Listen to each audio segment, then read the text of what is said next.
Boa tarde, boa noite, bom dia. Não importa muito a hora que você está ouvindo. Estamos aqui para mais uma gravação sobre o tema autogestão.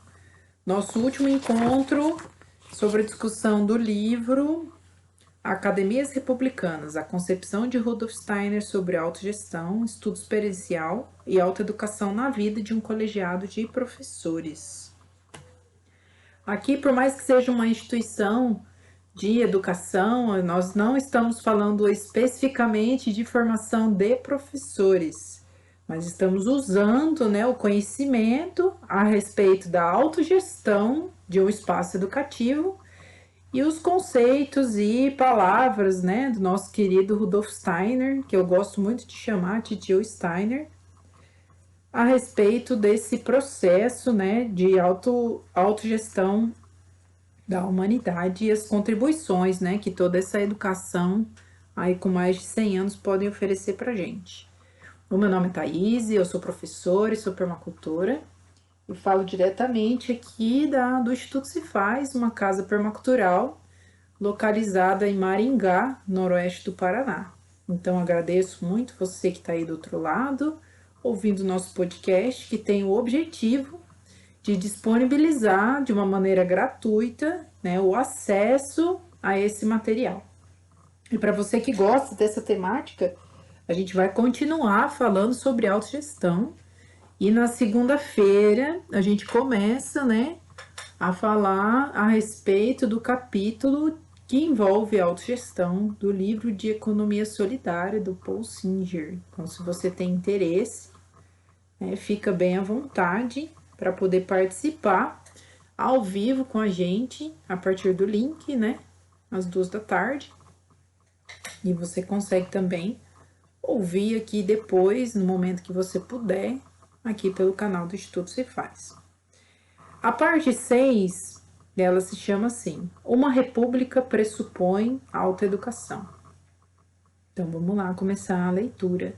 Para quem não conhece, né, tá conhecendo agora o formato, nós fazemos uma leitura integral do texto, pontuando sempre quando é o texto e também quando que são os comentários de quem deseja participar aqui com a gente. Quando se escuta o que o Steiner tem a dizer sobre o colegiado de professores ser uma academia republicana, isto é, um corpo de professores livres cooperando livremente num contínuo seminário de treinamento de professores, percebe-se gradualmente que, para Steiner, uma escola republicana pressupõe uma formidável autoeducação por parte de seus membros. Isso pode ser preocupante. Talvez não seja fácil aceitar que a nossa autoeducação nunca termina, que podemos sempre aprender com a experiência dos outros, mesmo aqueles com menos experiência que nós mesmos. Isso foi algo que Steiner enfatizou desde os primeiros dias de atividade da escola Waldorf, em maio de 1919, uns 3 meses antes da primeira reunião dos futuros colegiados de professores. Steiner deu 3 palestras em Stuttgart sobre a base social da educação. Repetidas vezes, ele volta para o caos político e econômico da era pós-guerra e insiste que sua origem está no fracasso em educar as crianças apropriadamente. Ele assinala que parte do problema é uma especialização fadada a ser cada vez mais restrita. Momento muito parecido que a gente está passando agora, né? Aqui no Brasil, por mais que não tenha guerra, né? A gente vive uma situação de guerra em outros aspectos, né? Em relação à violência das mulheres, das pessoas que são transgênero, né? Do abuso, né, das crianças e de todos os outros índices de morte que nós temos bem parecidos com os lugares que passam por situações de guerra. E aí ele conta aqui, né, continuando, ó. Ele assinala, voltei um pouquinho, tá? Ele assinala que parte do problema é uma especialização fadada a ser cada vez mais restrita. 2 pontos. As pessoas se acostumaram a isso, sem ir além do conhecimento assimilado na escola, considerando um fim em si mesmo. ao passo que o que importa é aprender a aprender. Aprender a aprender a fim de, não importa a idade, pode manter-se até os últimos dias da vida um aluno da vida. Hoje, mesmo graduadas, as pessoas geralmente já gastaram suas forças de aprender ainda antes de sair da casa dos 20 anos. Tornaram-se incapazes de aprender qualquer coisa mais da vida, e a sabedoria de papagaio despejam o que foi assimilado até então. No máximo, chegam a ter, agora e sempre, uma noção do que se passa, que são diferentes, são excepcionais. E aí, assim, eu coloco aqui uma reflexão, né, de hoje, como que é hoje, né? Essa questão que ele fala, né, que as pessoas aprendem, se concentram em aprender tudo que elas precisam para a vida inteira, antes dos 20 anos, e depois ficam no processo de repetição das coisas, sem aprender outras coisas. Então, principalmente depois da pandemia, vivemos num mundo completamente diferente, dinâmico, uma vez que muitas pessoas perderam os seus postos de trabalho, né? As empresas fecharam e precisou criar-se novas formas de conseguir sobreviver nesse cenário pandêmico, né? Mas mesmo assim, depois da pandemia, volta-se, né, esse sistema de ideias, né, que já foram construídas e elas continuam sendo replicadas, mesmo que elas resultem em desigualdade social, né, resultem em más condições de trabalho, por exemplo, né, etc. Aí, continuando o que ele falou aqui. É importante descobrirmos um método educacional no qual as pessoas aprendam a aprender e continuem aprendendo com a vida ao longo de toda a vida. Não há nada na vida de que não se possa extrair aprendizado. Pisaríamos hoje num chão diferente se as pessoas tivessem aprendido a aprender. Porque a pessoa que aprendeu a aprender pode dar seguimento à autoeducação, ou como dizem os franceses, education permanente. Aqueles que reconhecem que uma república de sucesso pressupõe a autoeducação podem também se sentir sozinhos, pois talvez haja poucos num colegiado de professores que compartilhem dessa perspectiva. Steiner nos diz que o espírito verdadeiro está vivo. Gerará entusiasmo sem depender do grupo de profissionais ou da liderança da escola. Apesar de nos sentirmos isolados e pressionados pelo que existe hoje nas reuniões do colegiado, Steiner urge que nos perguntemos: puxa vida, o que fazer para melhorar as coisas da próxima vez? É uma reflexão muito interessante, né? Porque essa é a pergunta que sempre me vinha, né? Quando saía das reuniões, quando eu participava de escola Waldorf, né? A gente pensando nas questões de autogestão, pensando na própria organização, da fala das pessoas, né? Durante as reuniões, como que a gente vai se organizar para que todo mundo tenha voz, né? Como que a gente vai fazer sessões onde decisões muito importantes e que precisam investir um certo energia durante um determinado tempo para fazer com que as pessoas em autogestão, né, se alinhem, que elas consigam entender que todas, né, precisam se esforçar, né, e colocar energia naquilo que o grupo decidiu como ser algo importante para o grupo, né, e não somente os interesses individuais, ou se as pessoas concordam ou não, ou se elas gostam ou não, né. Muitas vezes existe uma confusão entre autogestão e gosto, né. As pessoas acham que elas podem fazer somente o que elas gostam, justamente pelo fato de ser autogestão, né? É bem por aí. Continuando aqui a leitura, né? Ele coloca assim, o nome do título é bem interessante, né? Desse trecho. Puxa vida, o que fazer então? O que podemos fazer então? Individualmente, devemos buscar levar nossa consciência para um nível superior, pois, estando em grupo, precisamos ser capazes de lidar com um nível mais elevado de consciência que podemos alcançar. E aí aqui uma observação minha, né? Afinal de contas, o ser humano é um ser social. E mesmo sendo um ser social, nós temos a nossa força individual, as nossas opiniões, as nossas habilidades.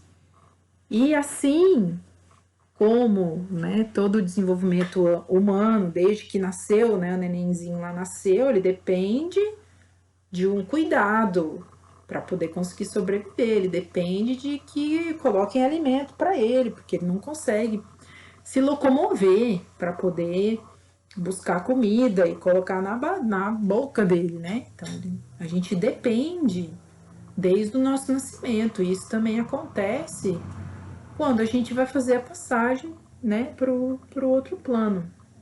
Então toda a nossa vida a gente tem para poder praticar, né, essa dependência uns dos outros, uma dependência saudável. Continuando aqui. Nossa primeira tarefa, assumir assim que chegamos à reunião, deve ser construir o próprio colegiado.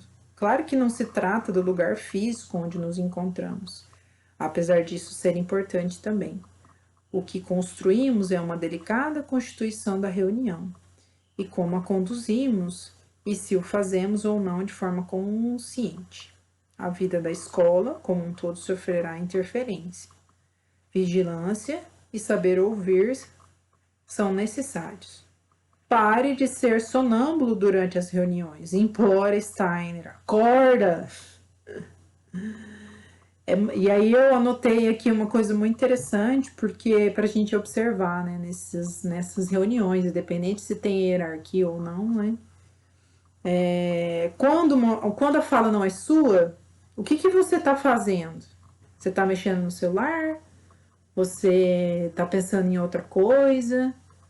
Né? Qual que é o seu lugar quando você não está com o bastão da fala, né?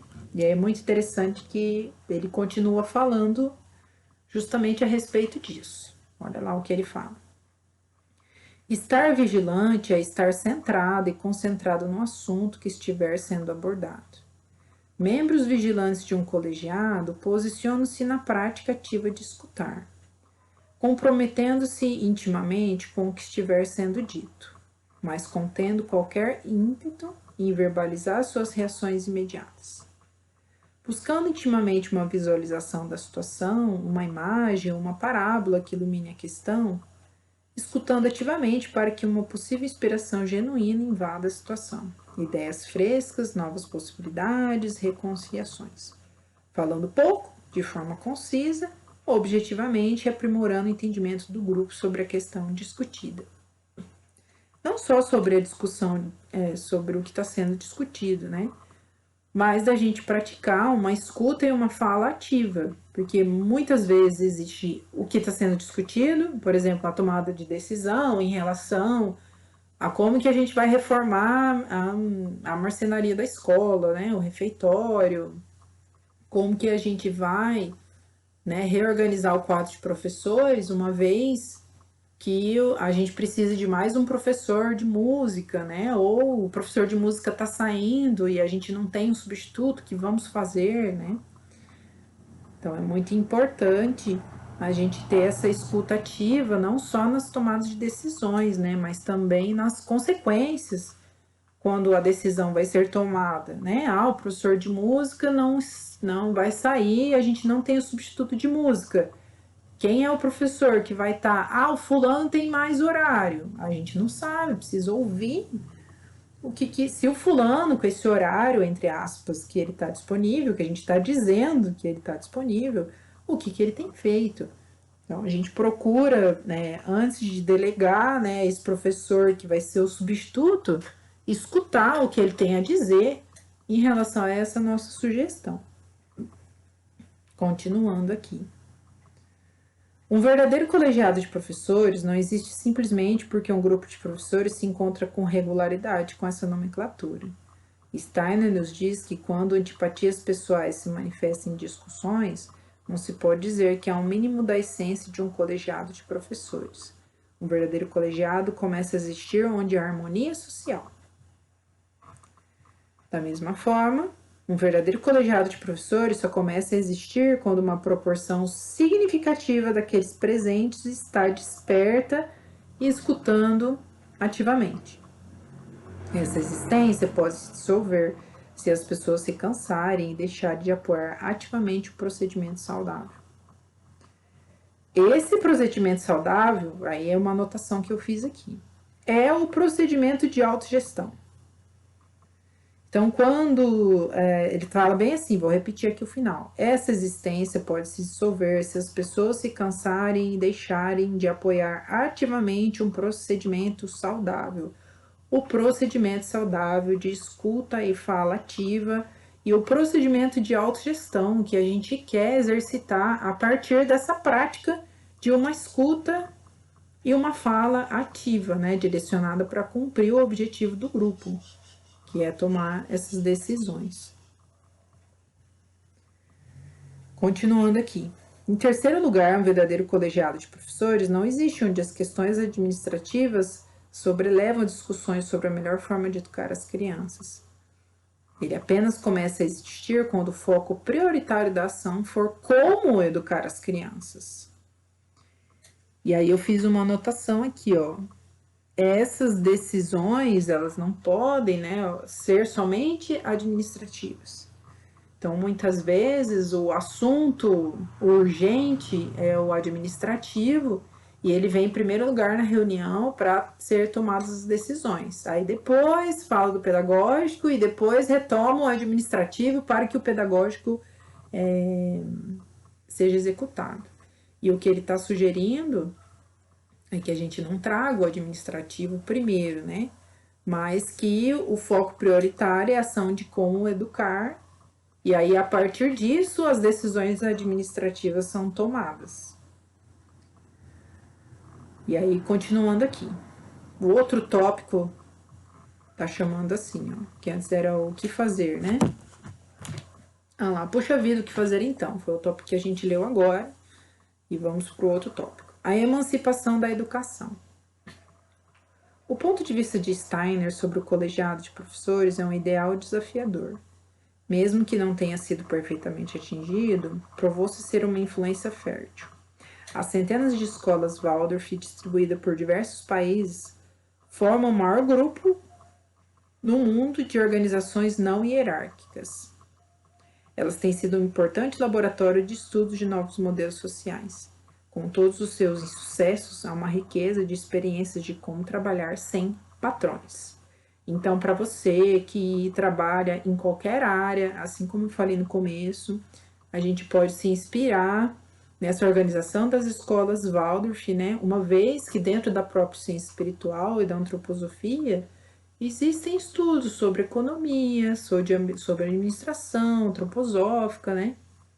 Que fala de muitos outros aspectos que são bem específicos desse processo de tomada de decisão. Mas a autogestão na prática, ela é realizada pelo formato associativo das escolas Waldorf, né? Onde os pais e os professores se reúnem e formam uma associação para administrar a escola. Por isso que as mais de 1000 escolas Waldorf, né, 1100, acabei de olhar aqui na internet, distribuídas no mundo todo há mais de 100 anos, né, completou 100 anos em 2019, cria-se, né, esse monte de experiências onde a gente aprende, né, assim como ele colocou aqui, ó, trabalhar sem patrões. Então, continuando a leitura. Em Towards Social Renewal, Steiner sustentou que toda a educação deveria ser organizada nessa forma.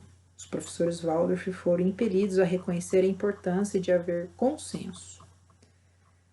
Mas Steiner é completamente inflexível quanto aos princípios fundamentais. Ele sustentou que a influência política na educação é uma imensa infelicidade, porque a evolução da sociedade humana carece de todo o seu potencial à medida que a criatividade humana é manipulada e inibida pelos modelos sociais autoritários. E aí eu fiz uma anotação aqui bem interessante. Uma vez que a gente tem modelos sociais autoritários que regem, né, ainda a tomada de decisão, quem são os grupos que tomam decisão e por quê, quem são as pessoas que estão lá no cargo de liderança e por quê, e como elas chegaram lá e como que elas se mantêm lá há tanto tempo. A gente não tem ainda uma equidade, né, em relação à representatividade de modelos sociais de funcionamento, independente se ele é para fim educacional ou para qualquer outro fim dentro da própria sociedade. E aí a minha pergunta é assim, onde que fica a sociedade civil organizada, né, a partir dessa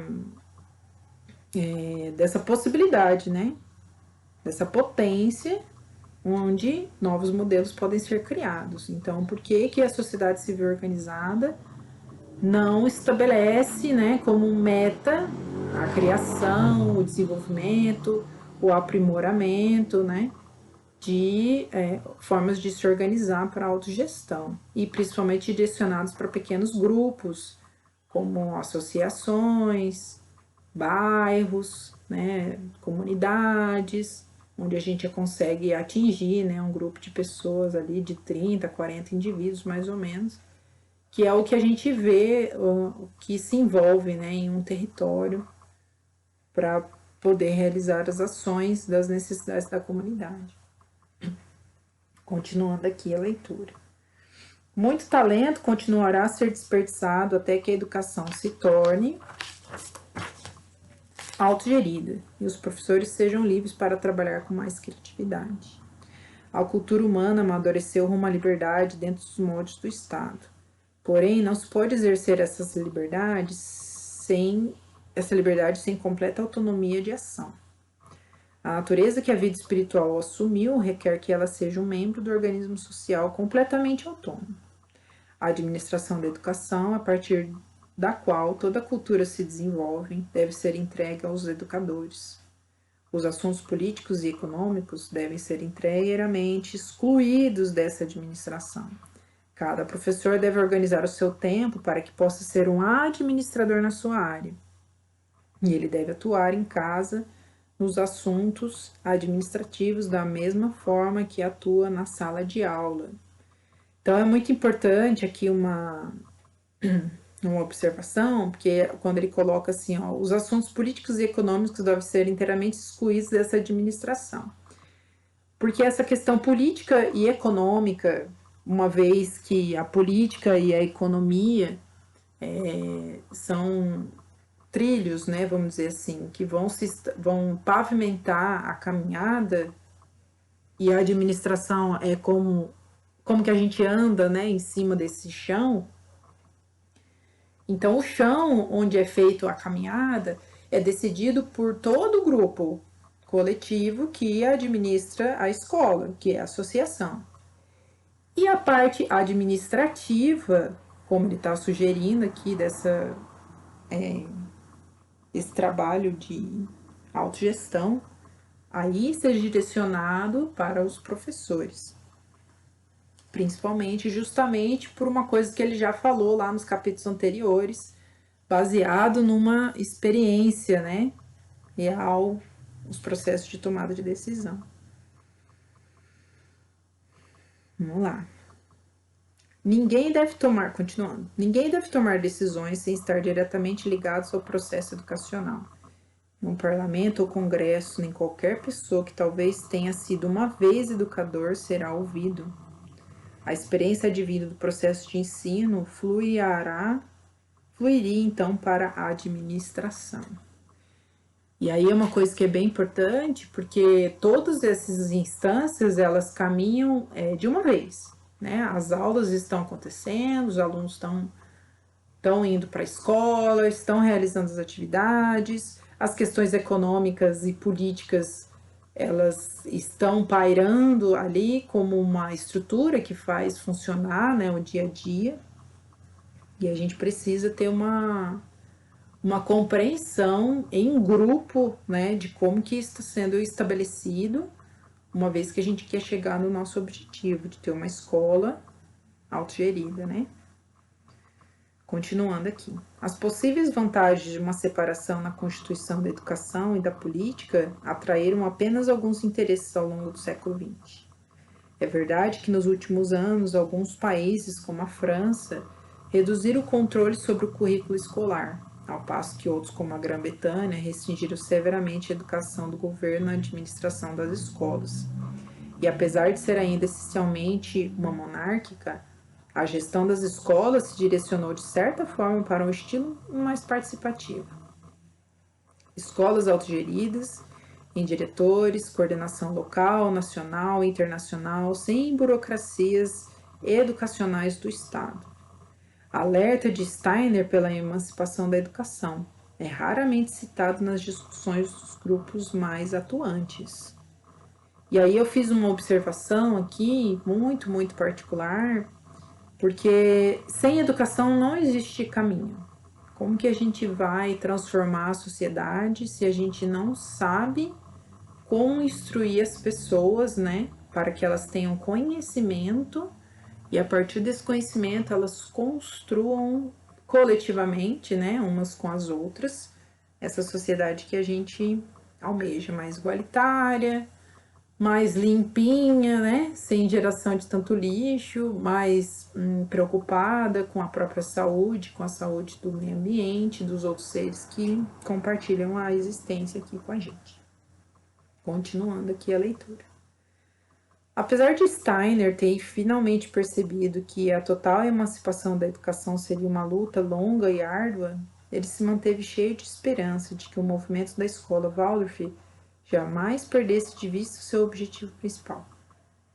Ao falar ao colegiado de professores no início do 6º ano da primeira escola Waldorf, ele declara, vamos ler aqui o que ele declara. Mais uma vez, desejo sinceramente que o ano de trabalho que está à nossa frente esteja pleno do conhecimento da grandeza da nossa própria tarefa e da experiência interior em que, durante o cumprimento de nossa tarefa, nos encontramos com toda a humanidade, missionários pela evolução da espécie humana. Então, o que ele está querendo dizer aqui, basicamente, né? Que eu acabei de falar, que sem educação a gente não melhora.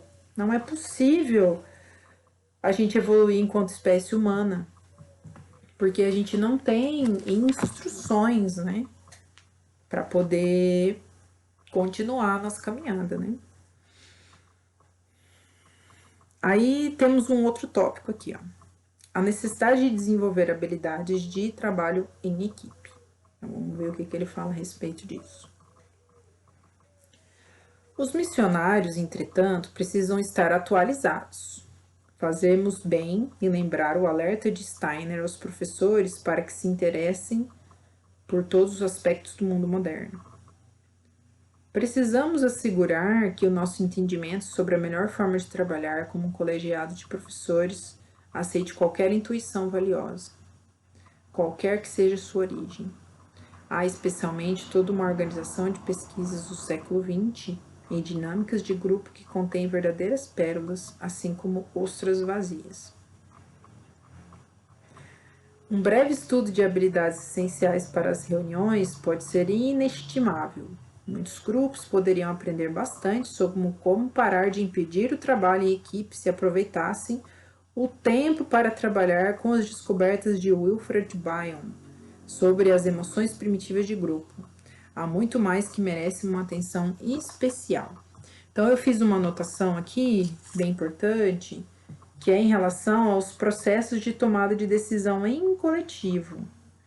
Porque existem muitas metodologias, né, modernas e nem tão modernas, como as que nasceram na década de 80 e de 90, né, e que as pessoas não têm noção de que isso é possível, de que é possível se utilizar de ferramentas de tomada de decisão em coletivo e que principalmente a gente precisa confiar na ferramenta que está sendo, né, aprimorada, trabalhada, né, com aquele grupo, com esse objetivo, né, de fazer com que todas as pessoas sejam ouvidas, da maneira como elas desejarem, né? Como que a gente organiza para que ninguém fique de fora, como que a gente faz esse acolhimento até a gente conseguir chegar a dizer, sim, o grupo quer isso, né? Então, a gente precisa aprender, né? E parar de impedir o trabalho em equipe, porque a gente precisa aproveitar essas ferramentas justamente para a gente avançar nos nossos trabalhos em equipe. A orientação útil facilmente acessível. Todos os colegiados poderiam ganhar trabalhando com a proveitosa exposição de Marge Spock sobre a conversação goetheana. Muitos podem progredir ao aceitar a recomendação de George Collinwood de que a meditação conjunta deve ser estabelecida nas reuniões do colegiado. Muitos frutos do trabalho de Bernard Leverett também podem nos ajudar a nos tornarmos republicanos mais eficazes. Então, ele dá uma sugestão de alguns nomes de alguns autores aqui, temos muitos outros, né? Aqui, por exemplo, eu já tive algumas experiências com o planejamento participativo, o próprio Germinar, que é da antroposofia, né? Para as questões administrativas, a própria sociocracia, né? Na tomada de decisão, o próprio Dragon Dreams, né? Para a construção de ideias coletivas e andamento em relação a isso. Liberdade, educação estética e academia republicana. Na sua forma pura, a academia republicana pensada por Rudolf Steiner é uma colheita incomum, que raramente se conserva por muito tempo. Steiner sempre reconheceu a filosofia do poeta Schiller como uma importante influência, em especial e merecidamente esquecida. Cartas sobre a Educação Estética de 1795, na qual Schiller argumenta que sem educação artística a verdadeira liberdade humana é impossível. É difícil encontrar comunidades que se baseiam na educação estética. É provável que encontremos a República pura apenas em alguns círculos seletos, nos quais a conduta é dirigida, não por imitações desalmadas de maneiras morais e alheias, mas pela natureza estética criada por nós mesmos, onde os homens traçam seus próprios caminhos, com a simplicidade calorosa e a inocência tranquila, mesmo através das situações mais complexas e confusas, livre tanto da compulsão de infringir a liberdade dos outros, a fim de afirmar suas próprias, como da necessidade de irradiar suas dignidades para manifestar a graça. Muito interessante esse trecho. Continuando aqui. Mas não devemos deixar que o melhor torne-se inimigo do bom. Quando Schiller abriu caminho para entender por que a educação artística nutre a liberdade humana, ele foi incapaz de formular meios práticos de realizar esse ideal. Steiner foi o primeiro a ver como essa visão brilhante precisa ser ancorada numa efetiva psicologia do desenvolvimento infantil. Aí o que ele fala, né?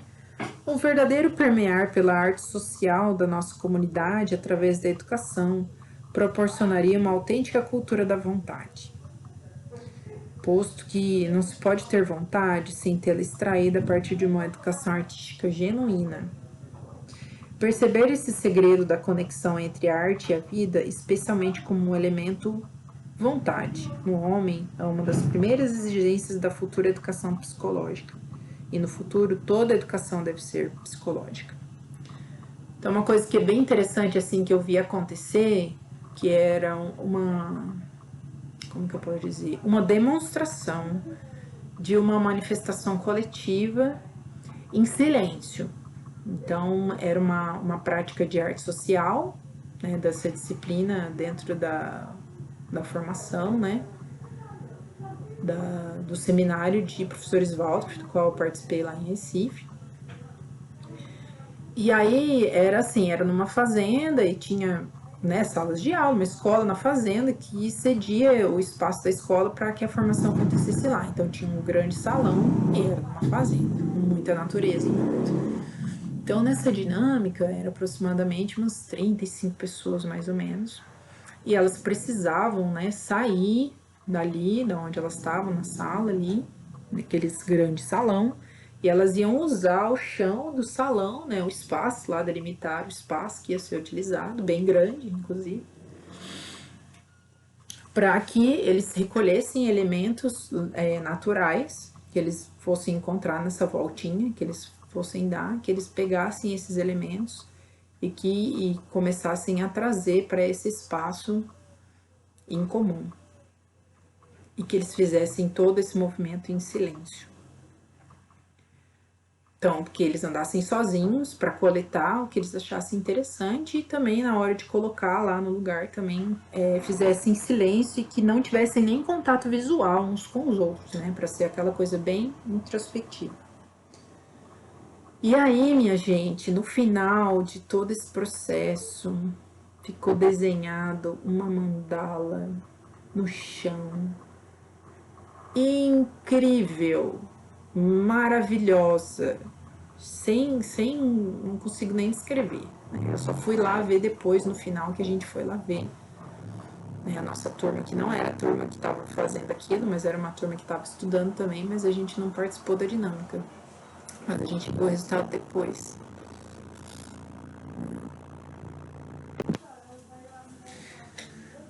Adorei ter essa oportunidade de ver como que isso se deu o resultado final. Então, para mostrar, né, a nossa capacidade de criação, né, e de manifestação de coisas belas mesmo, sem falar, né.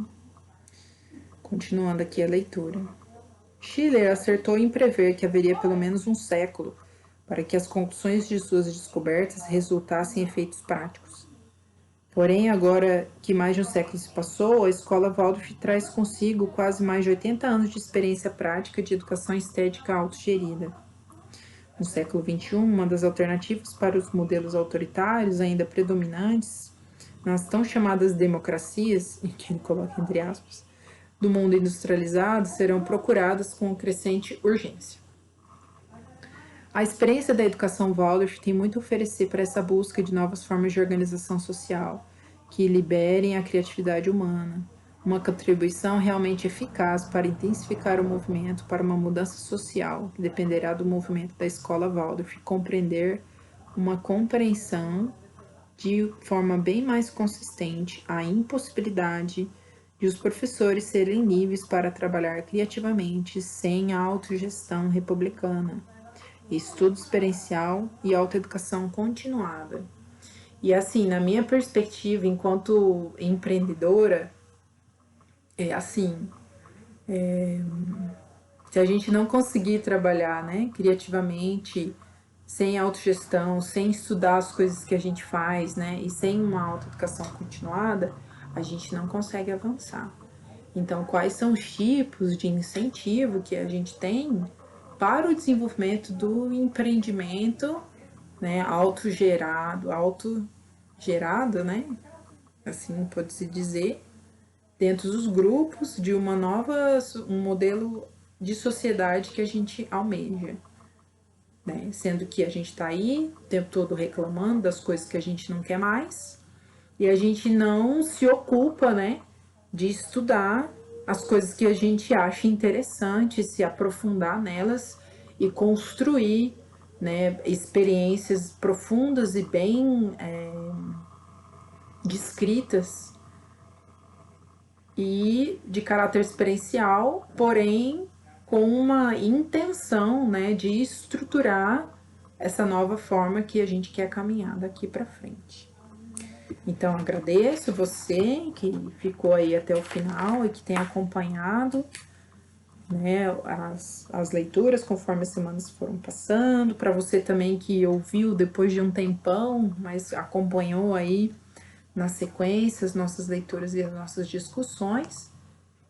E se você tem interesse, né, em continuar estudando a temática autogestão, na próxima semana, na segunda-feira, no dia 24, a gente vai começar a leitura do livro sobre economia solidária.